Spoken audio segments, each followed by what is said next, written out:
Shadows of Redlining, A Family's Struggle for Home. Chapter titles. Chapter 1. The Dream of Home.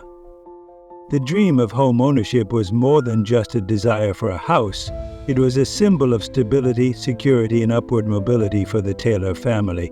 Set in the 1950s, their story unfolds in a time when the American dream seemed within reach for many, yet remained elusive for Black families due to systemic barriers. John and Margaret Taylor, a hardworking African-American couple, envisioned a better future for their children, one where they could own a home in a safe neighborhood with good schools and opportunities for prosperity. However, as they began their journey toward home ownership, they quickly realized that racial discrimination was woven deeply into the housing market. Banks refused to provide them fair mortgage loans, real estate agents steered them away from predominantly white neighborhoods, and federal housing policies made it nearly impossible for Black families to buy homes in desirable areas. Despite their determination and financial responsibility, the Taylors found themselves excluded from what should have been a fundamental right. As they searched for a home, they encountered the harsh reality of redlining, a discriminatory practice where financial institutions denied loans and insurance to residents in neighborhoods marked as undesirable, which were predominantly Black communities. This practice not only limited where the Taylors could live, but also devalued Black neighborhoods, ensuring that generational wealth could not be built through home ownership as it was for white families. Determined to break through these barriers, John and Margaret sought legal counsel and community support. They found themselves entangled in a system designed to keep them marginalized, but they refused to accept defeat. Their struggle was not just about finding a home, but about challenging the structures that upheld racial inequality. The chapter ends with the Taylors standing outside a home they longed to purchase, hopeful yet uncertain about what lay ahead. Their story was not just personal, it was a reflection of the broader struggle of countless Black families who dared to dream of home in a world that systematically denied them access. Chapter 2. A Line Drawn in Red. The phrase "a line drawn in red" was more than just a metaphor, it was a literal practice that shaped the future of Black communities across America. The Taylor family, like countless others, was caught in the grip of redlining, a discriminatory policy that banks and federal agencies used to segregate neighborhoods and limit Black families' access to home ownership. John and Margaret Taylor had the savings, the ambition, and the steady jobs needed to purchase a home, but when they approached banks for mortgage loans, they were met with rejection after rejection. Their applications were not denied due to financial instability, but because of where they wanted to buy a home. Maps drawn by federal housing authorities outlined neighborhoods in red zones considered hazardous due to their Black residents. These areas were systematically excluded from favorable loan opportunities, trapping families in cycles of poverty and renting instead of wealth-building home ownership. The Taylors soon learned how widespread and institutionalized the problem was. The Federal Housing Administration, FHA, openly supported redlining, refusing to insure mortgages in Black neighborhoods while subsidizing white home buyers in suburban developments. This practice ensured that white families accumulated property value and intergenerational wealth, while Black families remained locked out of economic progress. The effects of redlining extended beyond just home ownership. Schools in redlined areas were underfunded, businesses lacked investment, and essential services were scarce. Property values in these communities were deliberately depressed, making it impossible for families like the Taylors to build equity or pass down wealth to future generations. As they walked through neighborhoods where homes were deteriorating due to lack of investment, the Taylors understood that this was no accident. It was a calculated system of exclusion. Despite these challenges, the Taylors refused to accept the limitations imposed on them. They sought the help of Black community organizations and activists who were beginning to fight against redlining practices. Their journey was not just about buying a home, it was about challenging a system designed to deny them the American dream. This chapter closes with the Taylors facing their first major legal and financial roadblock, one that would test their resilience and determination in the face of institutional racism. Would they find a way to break through the barriers, or would the red lines drawn on a map continue to dictate their future? Chapter 3: Doors That Won't Open. John and Margaret Taylor's pursuit of home ownership had already revealed numerous systemic obstacles, but nothing prepared them for the sheer resistance they faced at every turn. Even after gathering enough savings for a down payment and finding a home within their budget, the Taylors found themselves shut out, quite literally, by closed doors, both metaphorically and physically. The first of these barriers came from real estate agents, many of whom refused to work with black families or outright misled them. When John and Margaret visited a local real estate office, the agent smiled politely but offered only properties in the worst parts of town, areas already suffering from neglect and redlining.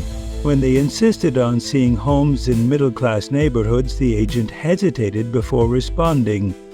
"I'm afraid those homes are already under contract," even when they clearly weren't. Determined to push forward, they managed to find a house that seemed like a perfect fit. It was in a modest, integrated neighborhood where a few other black families had begun settling, yet the moment they expressed interest, resistance grew. White neighbors, fearing the arrival of more black homeowners, formed an unspoken coalition to keep them out.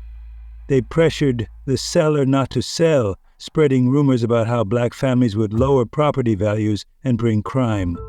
Mortgage lenders were no more accommodating. Even with steady jobs and excellent credit, the Taylors received rejection after rejection. Bankers offered flimsy excuses, claiming their application needed further review or that there were no available loans for this type of home. In reality, these institutions were enforcing racial covenants without explicitly saying so. Some banks proposed contract buying, a predatory practice where black buyers were forced to pay excessive interest rates with no real ownership rights until the full amount was paid, often leading to foreclosure and financial ruin. Even when they tried to rent, the challenges persisted. Landlords made up arbitrary rules demanding high deposits or claiming their units were already leased when white families inquired and found them available. This cycle of rejection and deceit felt endless, pushing the Taylors to the brink of frustration. As the chapter progresses, John and Margaret begin to realize that they are not alone. Other black families share similar experiences, forming a collective struggle. They attend community meetings where civil rights activists discuss the growing movement against housing discrimination. It is here that they first hear about a potential legal battle brewing, a lawsuit against discriminatory lending practices that could change everything. The chapter closes with the Taylors standing before yet another locked door, physically and symbolically barred from the opportunities they rightfully deserved. But instead of turning away, they make a fateful decision to fight back, no matter the cost. Chapter 4: The Neighborhood Divide. John and Margaret Taylor had set their sights on a neighborhood that offered everything they dreamed of: safe streets, good schools, and a sense of community. However, the deeper they ventured into their home search, the more they realized that neighborhoods were not just divided by income or preference, they were deliberately segregated by race. The division was not accidental. Decades of discriminatory housing policies had created a landscape where black families were systematically kept out of white suburban areas. Real estate agents steered them toward black neighborhoods, and mortgage lenders refused to approve loans in white districts. The lines had been drawn long before the Taylors arrived, and they were enforced through both policy and social pressure. White residents, determined to maintain segregation, employed various tactics to keep black families out. Some communities had restrictive covenants written into property deeds, explicitly prohibiting sales to black buyers. When such covenants were ruled illegal, more subtle methods took their place. threats, intimidation, and economic manipulation. Even in integrated neighborhoods where black families had started to settle, the battle was far from over. White flight began as soon as the first black families moved in, leading to declining property values, disinvestment, and eventual economic instability. Schools lost funding as white families relocated to districts that reinforced segregation through zoning laws. The Taylors watched as black homeowners were blamed for these declines, even though they were victims of the very policies that created the instability. The emotional toll of this systemic exclusion weighed heavily on the Taylors. Margaret found herself wondering if they should just settle for a home in a predominantly black neighborhood, even if it meant fewer resources and opportunities for their children. John, however, was unwilling to accept a reality where they were forced into second-class status simply because of their race. They were not alone in their struggle. Civil rights activists had begun organizing protests and legal challenges against discriminatory housing practices. The Taylors connected with a local group advocating for fair housing laws, finding strength in their shared experiences. The battle ahead would be long and arduous, but they refused to accept a system designed to keep them on the margins. As the chapter closes, John and Margaret stand on the edge of a neighborhood where they were unwelcome, facing a choice: retreat into the spaces society had allotted them, or push forward in defiance of the barriers before them. Their decision would shape not only their own future, but also the future of their children and generations to come. Chapter 5. False Promises. The Taylors had heard the same assurances from banks and real estate agents repeatedly. This home is within your reach. We'll get you the best possible deal. You're making a great investment for your family's future. But time and time again, those promises proved hollow.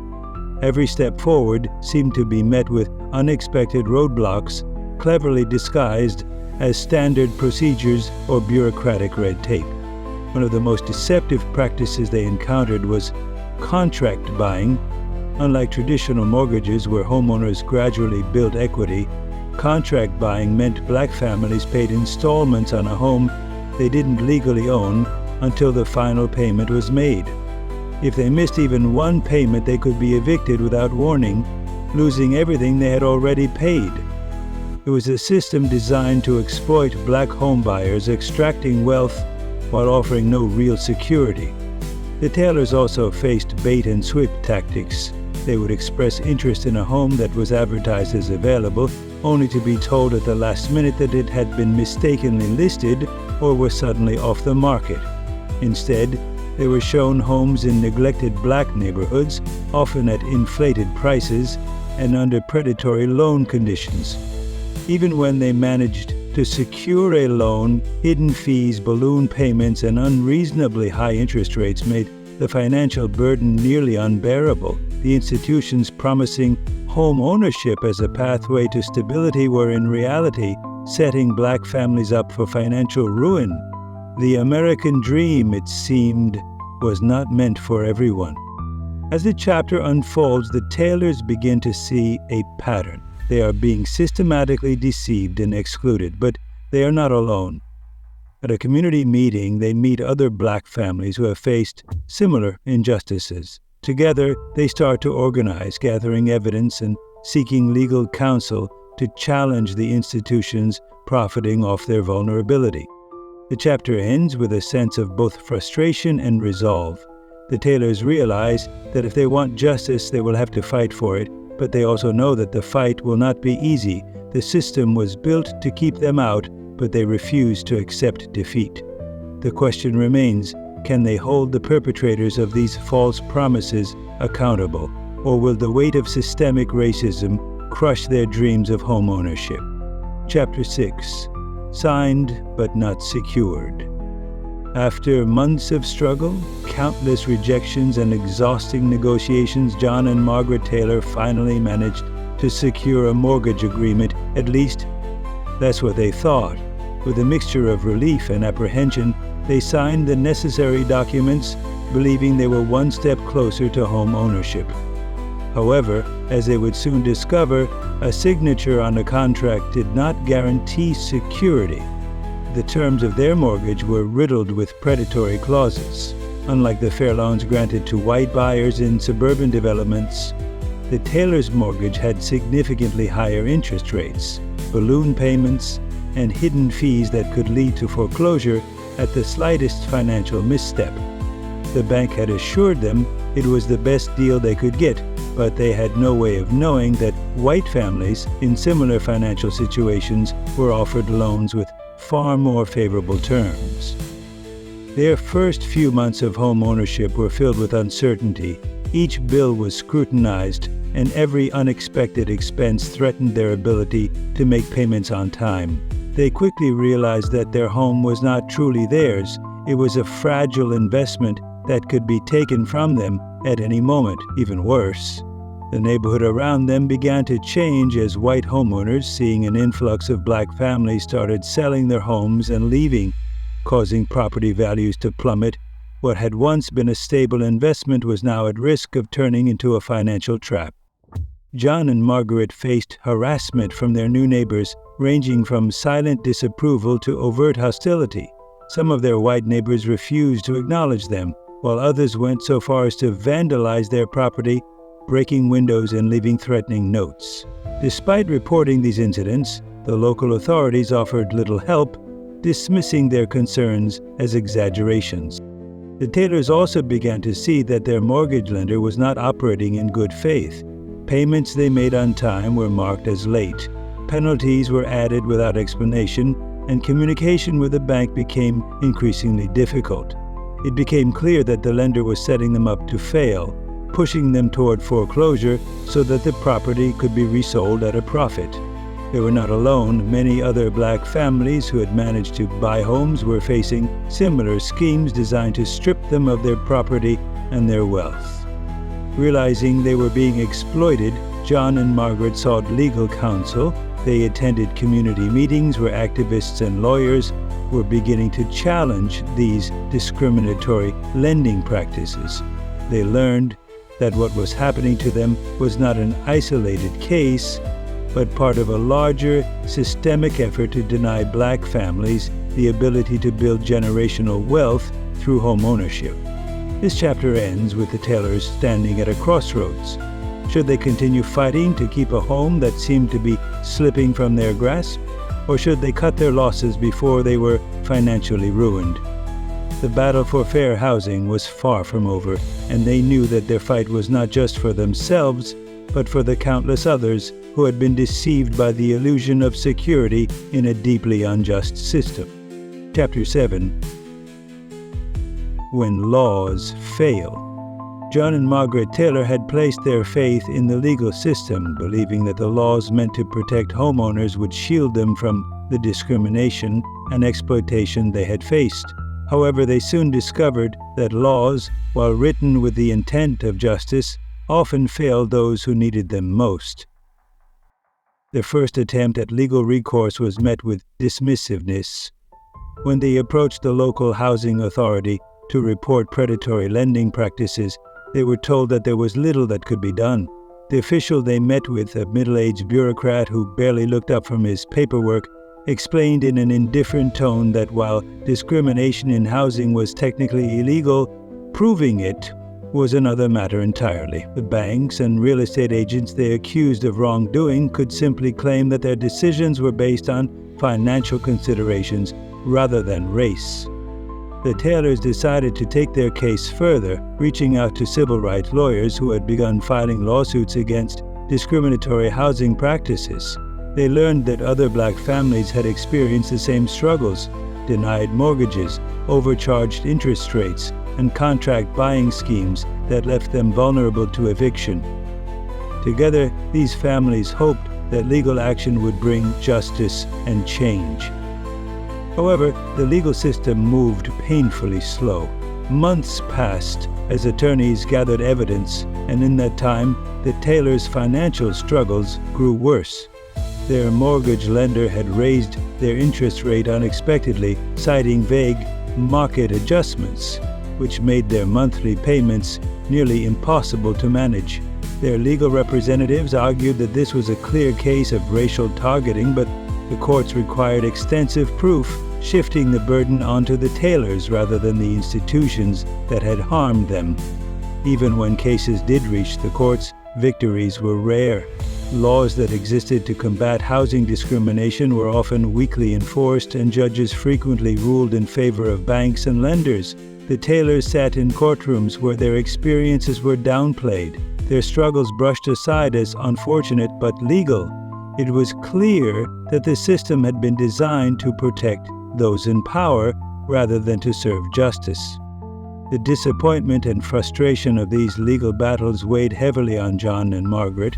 They had believed that following the law and seeking justice through the courts would bring them relief, but instead they found themselves trapped in an endless cycle of hearings, paperwork, and legal technicalities that favored those with wealth and influence. At home, the stress began to take its toll. The fear of losing their home loomed over them, and tension grew as they faced the possibility of eviction. Margaret struggled to keep their children's spirits high, while John felt the heavy burden of failure. He had always believed in hard work and fairness, but now he questioned whether those values meant anything in a system rigged against them. The chapter ends with the Taylors at a critical juncture. Would they continue fighting a legal battle that seemed unwinnable, or would they have to find another way to survive in a system that had abandoned them? Their faith in justice was eroding, but their determination to fight for their family remained steadfast. Chapter 8. The Price of Resistance.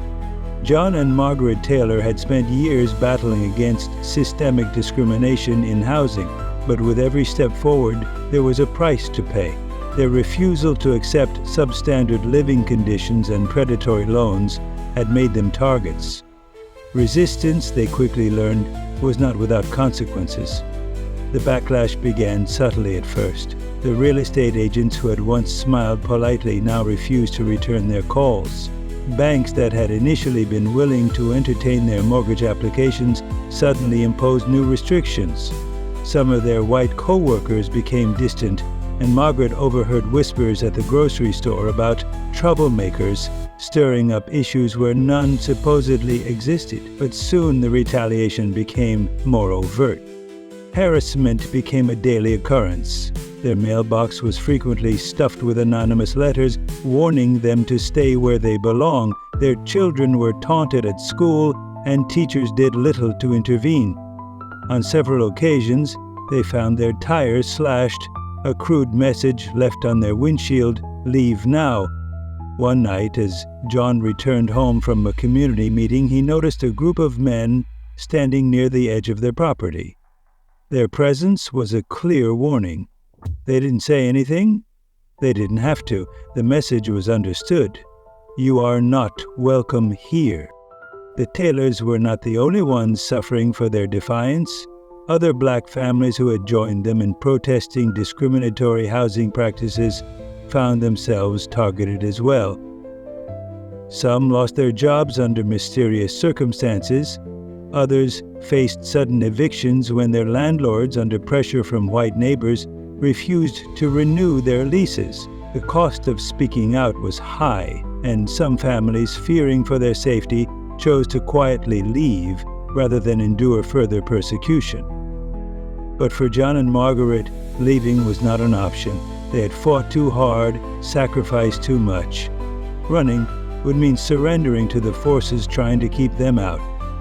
Instead, they turned to the growing civil rights movement for support. They sought legal counsel, joined protests, and refused to be silenced. Their struggle became more than just a fight for their own home.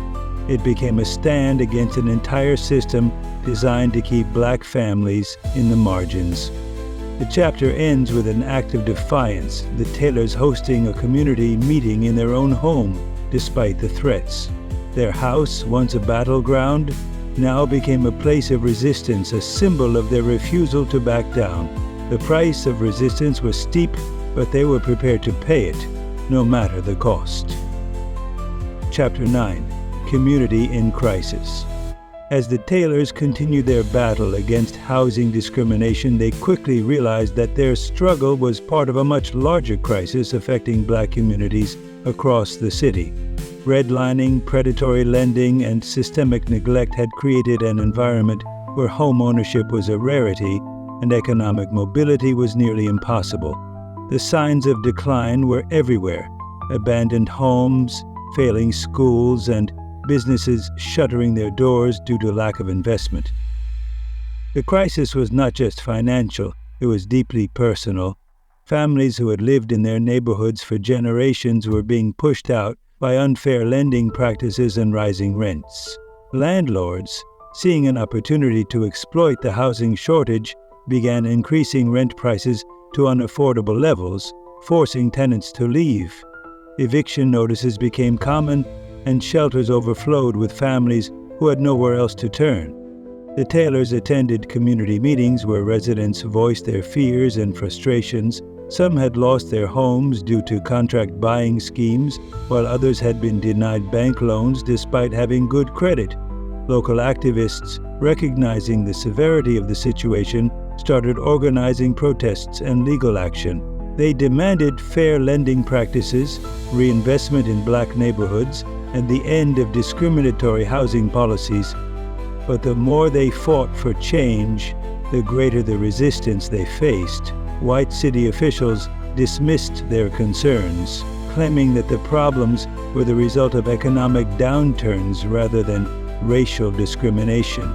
The police, rather than protecting vulnerable residents, often sided with landlords and banks, forcibly removing families from their homes. The press, largely controlled by white-owned publications, ignored their plight or portrayed Black homeowners as financially irresponsible.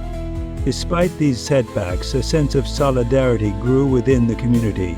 Residents began pooling resources to support families facing eviction.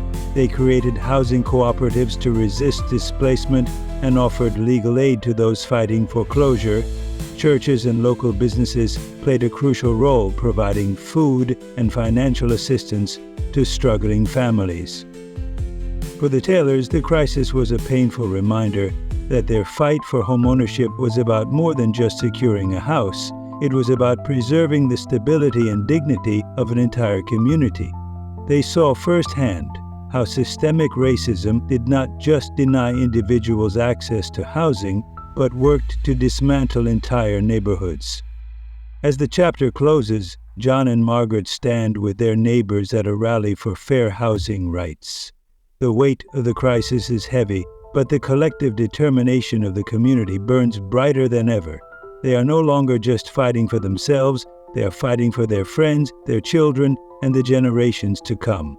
The question remains, can they bring about real change before their community is completely torn apart? Chapter 10, Silent Sabotage. The Taylors had faced overt racism, legal failures, and financial schemes designed to keep them from owning a home. But the most insidious form of discrimination they encountered was silent sabotage, an invisible force working against them in ways that were nearly impossible to prove, but devastatingly effective. Their house, though a victory in its own right, quickly became a target of neglect from city services. Trash collection became irregular, their streetlights were frequently out, and potholes in the roads remained unrepaired. Their home insurance premiums mysteriously increased despite no claims or incidents. When John inquired about it, the company gave vague responses about reassessing risk factors. Other Black homeowners in the area reported similar issues, but when they filed complaints, they were met with bureaucratic delays or outright dismissal. Even their basic utilities were affected. Water bills skyrocketed, though their usage remained the same. Repairs requested from city maintenance workers took weeks, while their white neighbors' problems were fixed within days. It was clear they were being punished, not through force or intimidation, but through administrative neglect. At work, John and Margaret felt the pressure too. John's request for a promotion, one he had been promised, was quietly shelved, with no explanation. Margaret, once a valued employee at the department store, found her hours cut and her schedule erratic, making it difficult to plan childcare. Employers didn't fire them outright. Instead, they chipped away at their security, hoping they would break under the pressure. Banks and local businesses also played their part in the sabotage. Black homeowners in their neighborhood found it increasingly difficult to secure home improvement loans, even as their white counterparts had no trouble obtaining them. Without access to funds for repairs, homes began to deteriorate, fueling the myth that black homeowners were irresponsible and lowering property values, just as white flight was accelerating. Despite their efforts to maintain stability, the Taylors felt the weight of an entire system working against them. The slow but deliberate acts of sabotage made every aspect of their lives harder, draining their resources, patience, and hope. Friends and neighbors began to leave, exhausted by the endless struggle, while others fell victim to foreclosure and financial ruin. Yet even as they saw their community slowly being dismantled, John and Margaret refused to be silent. They gathered evidence, documented their experiences, and connected with civil rights groups that were building cases against discriminatory practices. The sabotage was silent, but their resistance would not be. As the chapter closes, John and Margaret realize that their fight has only just begun. The forces against them may not always be visible, but their impact is undeniable. The question now is, how do you battle an enemy that refuses to reveal itself? Chapter 11. A Voice in the Courts. After exhausting every other option, John and Margaret Taylor knew their last hope lay in the courts. The legal battle for fair housing was intensifying across the country, and they were determined to make their voices heard. Their case was not just about their home. It was about fighting a system designed to keep black families from building generational wealth through home ownership. They joined forces with other black families who had suffered the same injustices. With the help of civil rights lawyers, they compiled evidence, letters of rejection from banks, documents proving predatory lending practices, and testimonies from others who had been victims of the same systemic racism. Their attorneys built a case to expose the unfair housing policies that banks, real estate agencies, and even city officials had long denied existed. But taking their fight to court was not easy. Their lawsuit faced multiple delays as institutions used every legal loophole to stall proceedings. Banks hired high-profile attorneys to discredit the plaintiffs, arguing that their denials were based on financial risk rather than race. Meanwhile, the Taylors endured harassment for their decision to take a stand. Their family received anonymous threats, warning them to drop the case. Some of their white neighbors, feeling that their property values were being threatened by the lawsuit, openly opposed them, claiming that integration was disrupting the community. As the trial progressed, John and Margaret testified before a packed courtroom, recounting their experiences with redlining, fraudulent contracts, and racial bias in lending. Their words were met with skepticism from the defense attorneys, who tried to paint them as irresponsible borrowers rather than victims of discrimination. But they remained steadfast, knowing that their testimony represented thousands of families who had suffered in silence. Despite the overwhelming evidence, the court's decision was uncertain. Even when black families managed to bring their cases to trial, victories were rare. Many judges were unwilling to challenge powerful banks and corporations. The Taylors feared that their struggle would be dismissed like so many others before them. But something had changed. The civil rights movement had gained momentum, and media attention surrounding housing discrimination was growing. Their case, once seen as just another lawsuit, became a symbol of a larger fight for justice. Activists and journalists began covering their story, pressuring the legal system to take their claims seriously. As the chapter ends, the courtroom awaits the judge's ruling. The Taylors know that even if they win, their battle is far from over. But for the first time, they feel that their voices are being heard, not just for themselves, but for the countless families who had been denied the same opportunities. The fight for fair housing was no longer just theirs. It had become a movement. Chapter 12: Breaking the Chains. After years of battling systemic racism in housing, the Taylors had reached a breaking point. The constant struggle against redlining, unfair loans, and blatant discrimination had worn them down, but they refused to give up. They knew that their fight was no longer just about their family. It was about dismantling a system that had oppressed Black homeowners for generations. With the help of civil rights organizations, they became deeply involved in advocacy efforts, joining protests and speaking out against discriminatory practices in banks and real estate firms. John and Margaret worked tirelessly, attending town hall meetings and testifying before local government officials about the injustices they and others had faced. They understood that change would not come easily, but they were determined to be part of the movement that forced America to confront its long-standing racism in housing. Their case, once seen as just another lawsuit, had gained national attention. Journalists covered their story, exposing the illegal practices that had long been hidden behind bureaucratic red tape. This media attention pressured lawmakers to take action, leading to discussions on fair housing policies at both state and federal levels. Still, many in power resisted change, fearing the social and economic shift that would come with integrating housing markets. The Taylors also found support from unexpected places.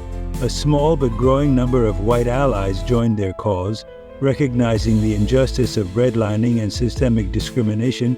Some real estate agents and bank employees, uncomfortable with the racist practices of their employers, provided insider information that strengthened their legal battle. Their willingness to speak out became crucial in exposing the depth of the corruption within the housing industry. But as their movement gained traction, so did the resistance against it.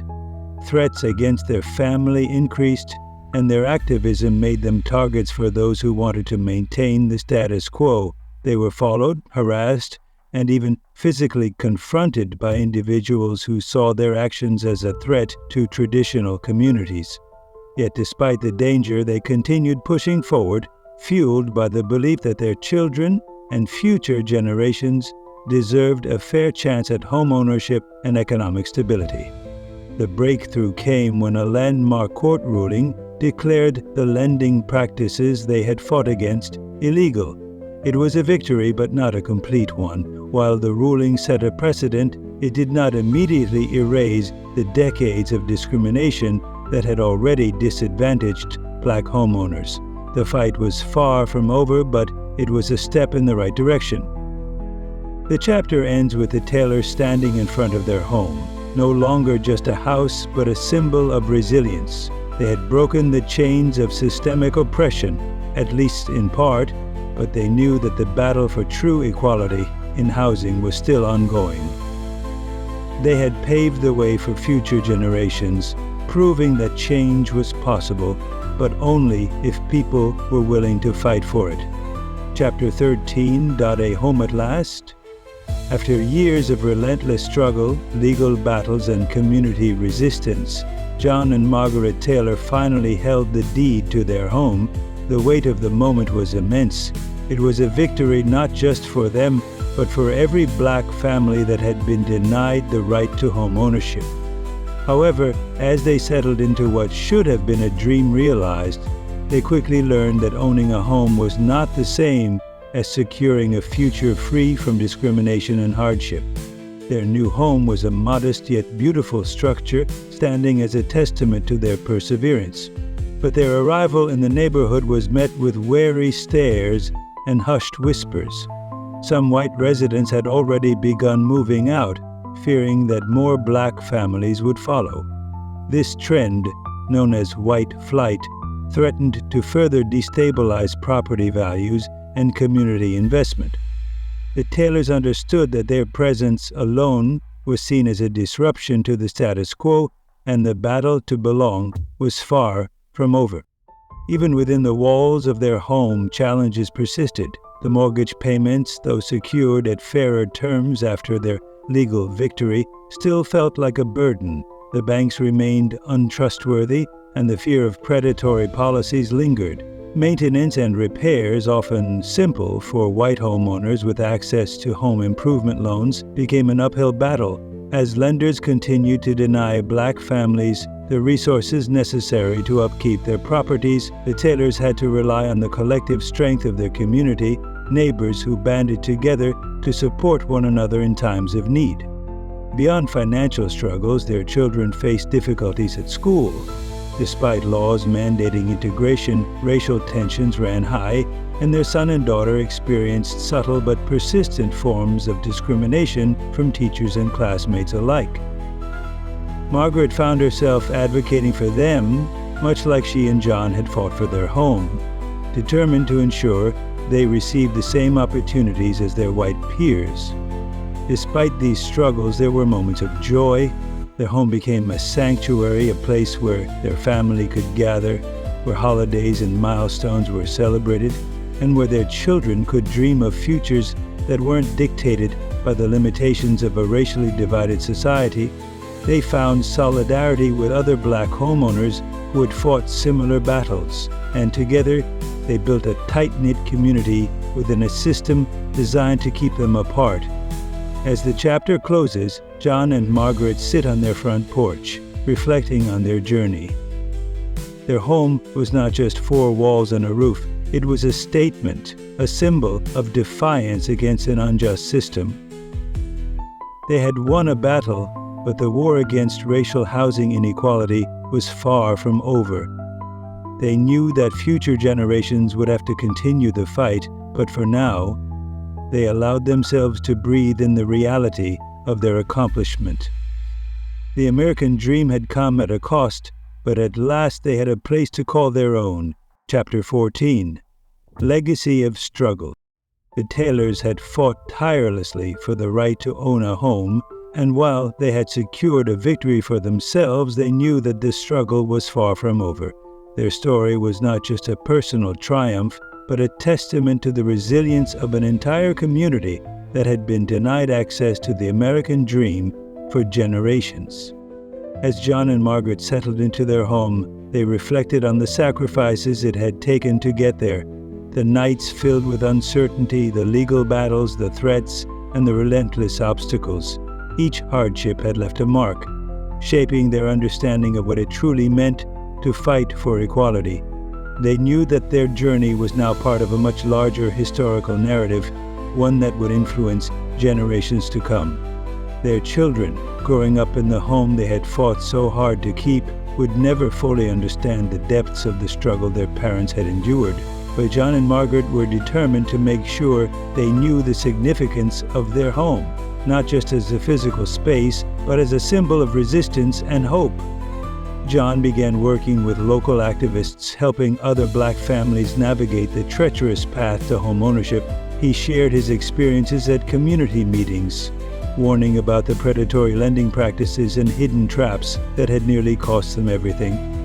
Margaret found purpose in mentoring young mothers, ensuring that they had access to financial literacy programs and legal aid to protect themselves from the same injustices she had faced.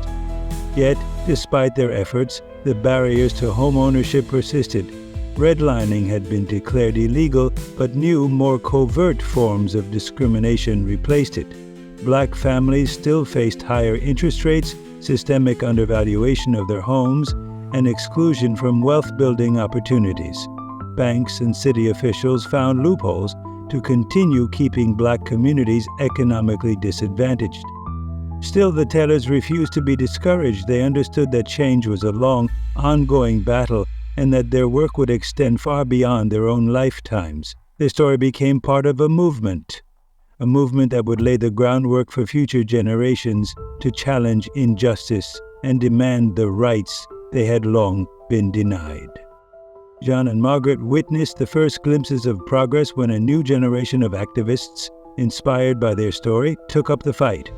Policies slowly began to shift, and legal victories, while incremental, chipped away at the deeply ingrained barriers that had kept black families from achieving home ownership equality. As they sat at their dining table, looking at their children doing homework in the home they had fought for, John and Margaret felt a deep sense of fulfillment. Their home was more than bricks and mortar. It was a symbol of what was possible when a family refused to back down in the face of oppression.